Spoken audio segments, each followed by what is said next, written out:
those that not only understood emotion, but could breathe life into it? Well, continue to watch as I bring together and show you the strong connection of the empath and the living soul nurturer. Let's go. So, I recently uploaded a video speaking about the energy forecast for the month of January.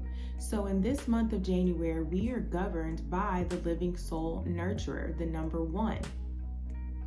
And the living soul nurturer is going to embody the energies of personal growth and commitment, care, empathy, and support. The living soul nurturer is very focused and invested in supporting others in their dreams, their goals, and their comforts. There is a strong connection there, right, with the empath. Let's tap in and see how else these two are very, very much connected. First, they both have no problem focusing outside of themselves. It's much easier for the empath and the soul nurturer to focus outward than inward. So I'll use the example of the mother. The mother is going to focus on her children, sometimes to the detriment of herself. She's going to make sure the kids get to their events and to their activities. Now, that doesn't mean that that mother doesn't have events and activities that she wants to partake in, but those things may get put on the back burner as she supports her children and the things that they want to do. Something else that comes to mind is empaths and soul nurturers can also find themselves engaging in other people's drama and finding themselves saying, well, you should do this and you shouldn't do that. And all along, the advice that they're giving is the same advice that they really could take for themselves, that they could take inward and focus on some things that they aspire to have or to do. Take their own advice. Another thing that comes to mind is they are going to be highly agreeable and open to exploration and new experiences. They're going to be okay with, trying something new. They're going to want to be agreeable. They're not going to want to go against the grain. It's a very feminine, a very submissive energy. They are going to want to go with the flow of things. They want everything and everyone outside of them to be okay, feel okay, feel their nurture, feel their care, feel their empathy. Next is naturally being able to pick up on negative emotions, sensitive to it. So you have an empath or a living soul nurturer that walks into a room of 20 to 30 people. They are so attuned to emotion, and specifically negative emotion, they're going to automatically sense and pick up on the person or the energy in the room that needs that fix, that needs that care. That is what they do. They are the caregivers. They are the nurturers. They want to make things and people feel better. That's where they find their peace. That's where they thrive.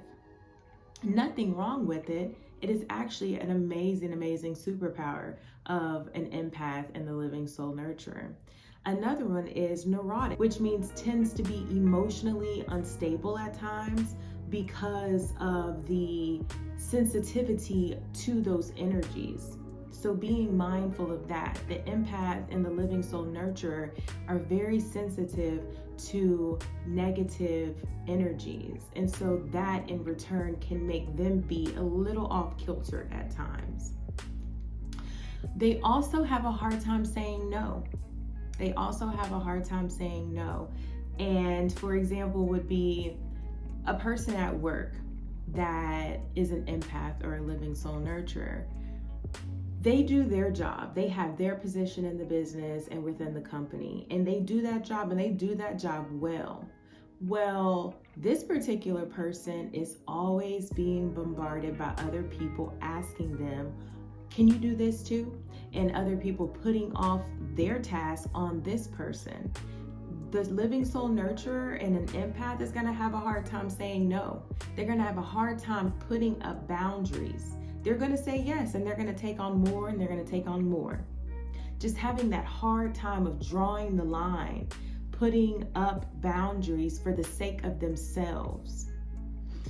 Next, I want to speak on is connection to nature and intuition.